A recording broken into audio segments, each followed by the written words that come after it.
नमस्कार लर्नर्स, मैं डॉक्टर रुचि पांडे उत्तराखंड मुक्त विश्वविद्यालय के रसायन विज्ञान विभाग से आज आपके सामने शांति स्वरूप भटनागर जी की प्रारंभिक जीवन तथा उनकी खोजें, उनके अनुसंधान पर संक्षिप्त परिचय दे रही हूँ। एस भटनागर यानी कि शांति स्वरूप भटनागर जी, जिनका नाम किसी से छुपा नहीं है। उनका जन्म 21 फरवरी 1894 को शाहपुर, जो कि अब पाकिस्तान में नामक स्थान पर हुआ था। उनके पिता की मृत्यु उनके 8 माह की अवस्था में हो गई थी तथा उनका पालन पोषण उत्तर प्रदेश में ही उनके नाना जी ने किया, जो कि एक इंजीनियर थे। कहने का मतलब है, इसी कारण उनका ध्यान विज्ञान और इंजीनियरिंग की तरफ को आकर्षित हो गया। वे बचपन से ही यांत्रिक खिलौने, इलेक्ट्रिक बैटरियां, धागे के फोन बनाने में निपुण थे तथा उनको ये काम करने में आनंद भी आता था। निपुण तभी हो पाता है कोई इंसान जब उनको उस काम करने में आनंद हो। उनके नाना कविताओं के बहुत बड़े प्रेमी थे, जिस कारण उनके थोड़ी सी रुचि इतिहास में भी हुई थी। उन्होंने एक एकांकी नाटक भी लिखा जिसका नाम था करामती। यह एक एकांकी नाटक है जो उर्दू में लिखा गया है और इसमें उनको प्रथम स्थान भी प्राप्त था। कहने का मतलब है कि टेक्नोलॉजी के साथ साथ वो साहित्य की तरफ को, दोनों तरफ उनका झुकाव था, दोनों तरफ वो प्रेम रखते थे। उन्होंने सन 1908 में लाहौर तथा 1917 में यूरोप में जाकर शोध अध्ययन कार्य किया। उन्होंने यूरोप में सन 1917 में एमएससी की डिग्री प्राप्त करी तथा इसके अलावा अनेक वैज्ञानिकों के निर्देशन में इमल्सन पर अध्ययन भी किया। इमल्सन जो एक रासायनिक वर्ड है, इसका अर्थ क्या होता है मैं भी आपको बताती हूँ। तथा डीएससी की डिग्री उन्होंने 1921 में लंदन विश्वविद्यालय से प्राप्त करी तथा साथ ही उसके पश्चात बनारस हिंदू विश्वविद्यालय से प्रोफेसर के पद हेतु उनको आमंत्रण मिला और वहां उन्होंने उसको ज्वाइन कर लिया। मैंने कहा उन्होंने कई अध्ययन इमल्सन पर भी करे, कई वैज्ञानिकों के निर्देशन में इमल्सन पर अध्ययन करा। तो इमल्सन होता क्या है? इमल्सन एक रसायन का एक शब्द है। ये एक तरह का कोलाइडी विलयन होता है जिसमें परिक्षिप्त माध्यम और परिक्षिप्त प्रवस्था दोनों ही द्रव होते हैं, यानी कि जिसमें डिजोल्व किया जाता है और जिसको डिजोल्व किया जाता है, दोनों ही क्या होता है? लिक्विड होते हैं। इमल्सन, जिसे आप हिंदी में क्या कहते हैं? पायस भी कहते हैं, इमल्सन कहलाता है।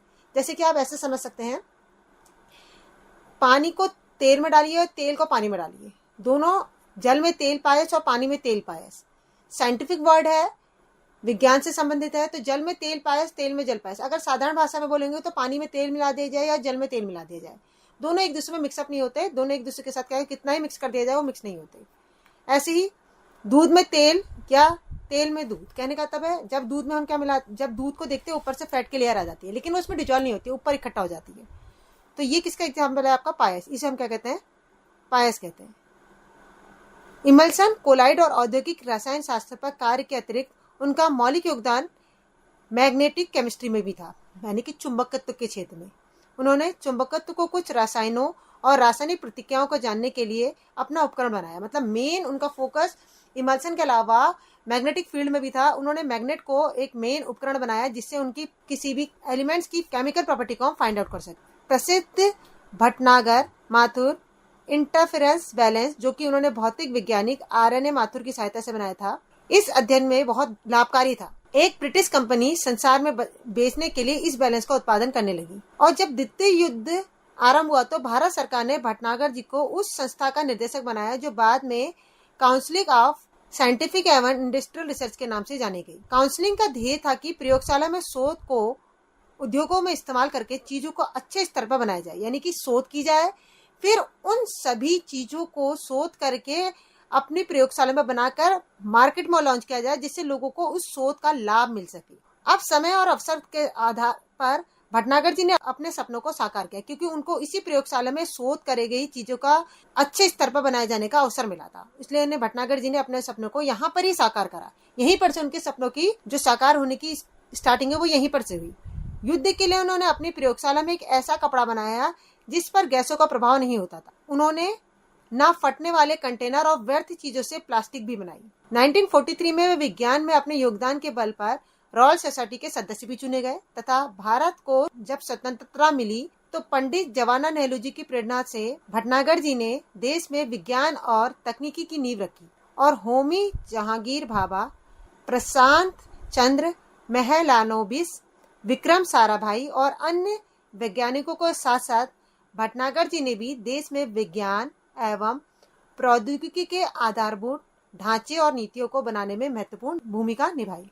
उन्होंने कई युवा होनहार वैज्ञानिकों का मार्गदर्शन किया और उन्हें प्रोत्साहित भी किया, जिसमें से कुछ जैसे कि श्यामदास चटर्जी जी थे, शांति लाल बनर्जी जी थे और आशुतोष मुखर्जी जी थे। इन्होंने रमन इफेक्ट, जो कि रमन स्पेक्ट्रम साइंस में होता है, केमिस्ट्री में होता है, पर सीवी रमन जी के एस कृष्णन द्वारा किए गए कार्य को भी समन्वय किया। कहने का मतलब है साइंस में इमल्सन, मैग्नेटिक फील्ड, स्पेक्ट्रम और कई साइंटिस्टों को प्रोत्साहित करने के पीछे, उनको एक सही रास्ता दिखाने के पीछे भटनागर जी का प्रमुख हाथ था। उन्होंने शिक्षा मंत्रालय में सचिव के पद पर भी कार्य किया। शिक्षा के क्षेत्र में उन्होंने अपना योगदान दिया। वे भारत सरकार के शिक्षा सलाहकार थे। उन्होंने वैज्ञानिक श्रम शक्ति समिति रिपोर्ट 1948 के गठन और विचार विमर्श में महत्वपूर्ण भूमिका निभाई थी। यह भटनागर जी का कार्य है कि उन्होंने तेल शोधन शालाएं खुलवाई, नई धातुएं, कई जो मेटल्स हैं जैसे कि टाइटेनियम, जिरकोनियम के कारखाने बनाए, खनिज तेल का सर्वेक्षण कार्य शुरू किया। कई केमिकल जैसे टाइटेनियम, जिरकोनियम आदि के उत्पादन में उनका क्या था, महत्वपूर्ण हाथ था। उन्होंने व्यवहारिक रसायन के क्षेत्र में महत्वपूर्ण कार्य किया और national research development corporation NRDC की स्थापना में महत्वपूर्ण भूमिका निभाई। NRDC की भूमिका में शोध और विकास के बीच में अंतर को समाप्त करना और तथा औद्योगिक शोध आंदोलन के प्रवर्तक के रूप में उन्होंने महत्वपूर्ण भूमिका निभाई। वो औद्योगिक क्षेत्र में एक शोध आंदोलन स्टार्ट करने वाले एक प्रमुख आंदोलनकारी माने गए हैं, क्योंकि उन्होंने शोध को इतना महत्व दिया कि लोगों को शोध की तरफ को इंटरेस्ट बढ़ने लगा तथा उस इंटरेस्ट को आगे बढ़ाने के लिए उन्होंने कई वैज्ञानिकों को हेल्प भी करी, सहायता भी करी। उन्होंने कई शोधें करी और तथा साथ साथ उन्होंने कई प्रयोगशालाएं स्थापित करी, जिसमें से केंद्रीय खाद्य प्रोसेसिंग प्रौद्योगिकी संस्थान मैसूर में है, राष्ट्रीय रासायनिक प्रयोगशाला पुणे में है, राष्ट्रीय भौतिक प्रयोगशाला नई दिल्ली में है, राष्ट्रीय मेट्रोलॉजी प्रयोगशाला जमशेदपुर में है, राष्ट्रीय केंद्रीय संस्थान धनबाद में। शांति स्वरूप भटनागर जी को विज्ञान एवं प्रौद्योगिकी क्षेत्र में 1954 में पद्म भूषण से सम्मानित भी किया गया तथा शांति स्वरूप भटनागर जी की मृत्यु के पश्चात CSIR ने कुशल वैज्ञानिकों के लिए शांति स्वरूप भटनागर पुरस्कार की घोषणा भी की। उन्होंने कई महत्वपूर्ण अनुसंधान करे जो रासायनिक विज्ञान औद्योगिकी क्षेत्र में मील का पत्थर साबित, जिसमें से कुछ प्रमुख खोजें जिनमें उनका प्रमुख योगदान था निम्नलिखित। रासायनिक पदार्थों का अनुसंधान। डॉक्टर भटनागर जी ने रासायनिक पदार्थों के गुण और उनके उपयोग पर गहन शोध किया। विशेष रूप से उन्होंने chemical reactions, chemical reactivity, rate of reaction, रासायनिक मिश्रणों के व्यवहार पर अध्ययन का, मतलब कोई भी केमिकल रिएक्शन कैसी होती है रिएक्टेंट से, और उनके मिश्रणों का अध्ययन करा, उनकी अभिक्रियाएं कैसी होती है और अभिक्रिया होने के पश्चात उनकी रेट ऑफ रिएक्शन यानी कि अभिक्रिया की गति पर क्या प्रभाव पड़ता है, इस पर विशेष रूप से अनुसंधान करा। तथा जो उनका दूसरा योगदान है वो औद्योगिक रासायनिक वैज्ञानिक क्षेत्र में है। वे औद्योगिक रासायनिक विज्ञान में अग्रणी थे। उनका बहुत ज्यादा इंटरेस्ट जो था रासायन विज्ञान में था। उन्होंने विभिन्न औद्योगिक प्रक्रियाओं को सुधारने के लिए विशेष योगदान दिया, जिस कारण उनको भारतीय औद्योगिक क्षेत्र में विशेष रूप से योगदान देने वाले वैज्ञानिक के रूप में जाना जाता है, क्योंकि इन्हीं के कारण भारतीय उद्योगों को बहुत लाभ मिला और नए रासायनिक उत्पादों के विकास में मदद मिली। जैसे कि हम कह सकते हैं कि पेट्रोलियम रिफाइनिंग जो उद्योग है उन्हीं की देन है। डॉक्टर भटनागर जी ने पेट्रोलियम रिफाइनिंग और रासायनिक उद्योग में महत्वपूर्ण अनुसंधान करे, जिसके सुधार से भारत को आत्मनिर्भर बनने के लिए मदद मिली। उनके योगदान से ही भारत में रिफाइनिंग और पेट्रोकेमिकल उद्योग का निर्माण हुआ, जो कि आज हमारा देश इस क्षेत्र में प्रथम श्रेणी में आता है। तथा साथ ही उन्होंने पॉलीमर केमिस्ट्री यानी कि पॉलीमर रसायन विज्ञान में भी विशेष योगदान दिया। उन्होंने महत्वपूर्ण अनुसंधान करे। उनके अध्ययनों से ही पता चल पाया कि रासायनिक यौगिक में छोटे छोटे मॉलिक्यूल्स को जोड़ के एक बड़े मॉलिक्यूल्स को बनाया जाता है, जिसे हम क्या कहते हैं, पॉलीमर कहते हैं, जिसमें एक छोटे मॉलिक्यूल्स को मोनोमर कहा जाता है तथा बड़े मॉलिक्यूलर वेट वाला कंपाउंड जो बनता है उसे हम क्या कहते हैं, पॉलीमर है। जिसका सबसे बेस्ट एग्जांपल आज हमारे सामने है प्लास्टिक। प्लास्टिक जो होता है वो पॉलीथीन होता है एक्चुअल में। Polythene is the polymer. Polythene क्या है, एक तरह का पॉलीमर है जो किस मोनोमर से मिलकर बना हुआ था, इथीन से, जिसमें infinite number of ethene molecules at high temperature and high pressure पर प्रोड्यूस करते हैं पॉलीमर, जिसे हम कहते हैं पॉलीथीन। उन्होंने यह समझाने की कोशिश करी कि कैसे रासायनिक संरचनाएं और प्रक्रियाएं पॉलीमर के भौतिक और रासायनिक गुणों को प्रभावित करती हैं, जैसे कि ताकत, लचीलापन, तापमान आदि गुणों का प्रयोग करके हम किसी भी हाई मॉलिक्यूलर वेट वाले कंपाउंड को बना सकते हैं तथा इसकी गुणवत्ता और उसकी उपयोगिता में सुधार किया जा सकता है। तथा साथ ही भटनागर जी की जो अगली सहायक खोज है वो है कृत्रिम रेसे। कृत्रिम रेसे के उत्पादन में भी उन्होंने महत्वपूर्ण कार्य किए।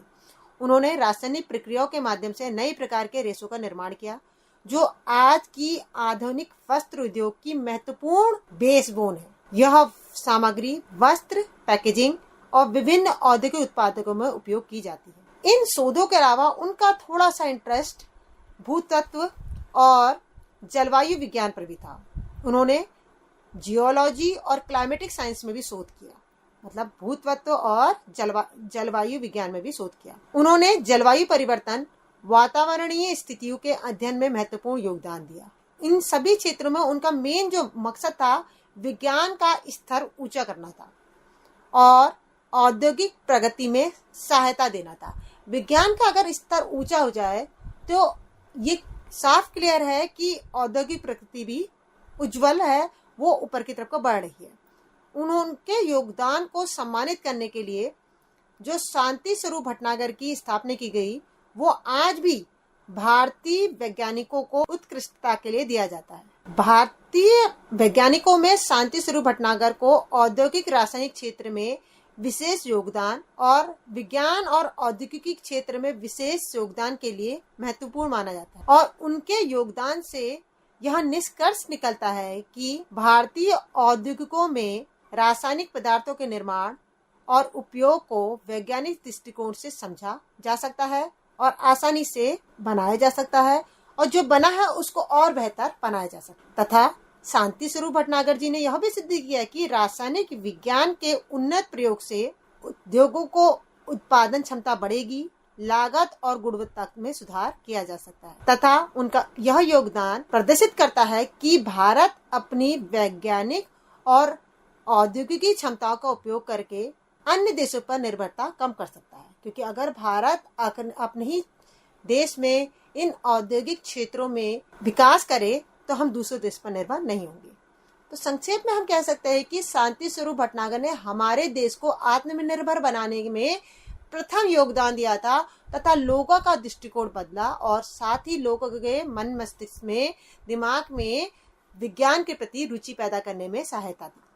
संक्षेप में शांति स्वरूप भटनागर जी औद्योगिक रासायनिक विज्ञान में यह योगदान दर्शाता है कि रासायनिक विज्ञान को वैज्ञानिक तरीकों से उद्योगों में लागू करने में न केवल तकनीकी प्राप्त हो सकती है बल्कि राष्ट्रीय आत्मनिर्भरता, औद्योगिक विकास भी संभव हो सकता है, जो कि आज भारतीय उद्योगों की बैकबोन है और विज्ञान के लिए एक प्रेरणा का स्रोत बना हुआ है। धन्यवाद।